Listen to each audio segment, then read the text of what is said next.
वो गुरु का है, क्योंकि गुरु की प्रशंसा ब्रह्मा विष्णु महेश तीनों ने की है। गुरु बिन बहुनित तरह न कोई, जो सहाय शंकर सम हुए। यहाँ तक कहा गया है कि यदि शंकर जी भी सहायता करें तो बिना गुरु के इस भव सागर से तरण तारण नहीं हो सकता है। और इसीलिए कहा गया गुरु ब्रह्मा गुरु विष्णु गुरु देव महेश्वरा गुरु साक्षात परब्रह्म तस्मै श्री गुरुवे नमः। गुरु की स्थिति ब्रह्मा विष्णु महेश तीनों से ऊपर है।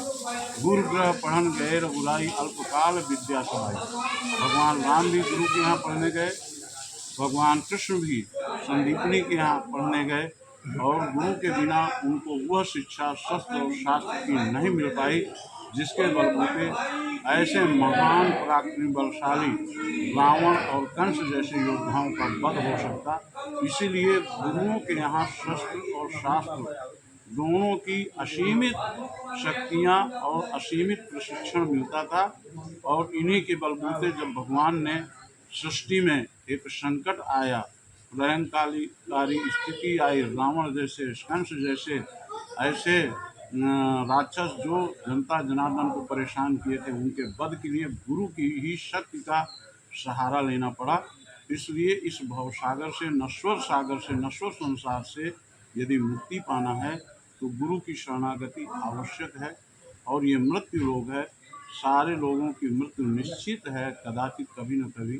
तो इसलिए बिना गुरु के भावनिधि इस सागर से पार होना कठिन है।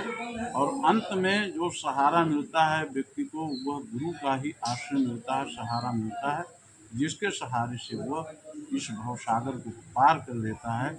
इसलिए आज गुरु पूर्णिमा के इस पर्व पर महनीय असीमित इस सृष्टि की एक परम शक्ति गुरु की शक्ति का पूजन अर्चन वंदन के लिए राष्ट्र के अनेक भागों से श्रद्धालु जनता जनार्दन आती है और गुरुजनों का पूजन करती है, अर्चन वंदन करती है, और यथाशक्ति जो भी होता है वो उनको दक्षिणा प्रदान करती है।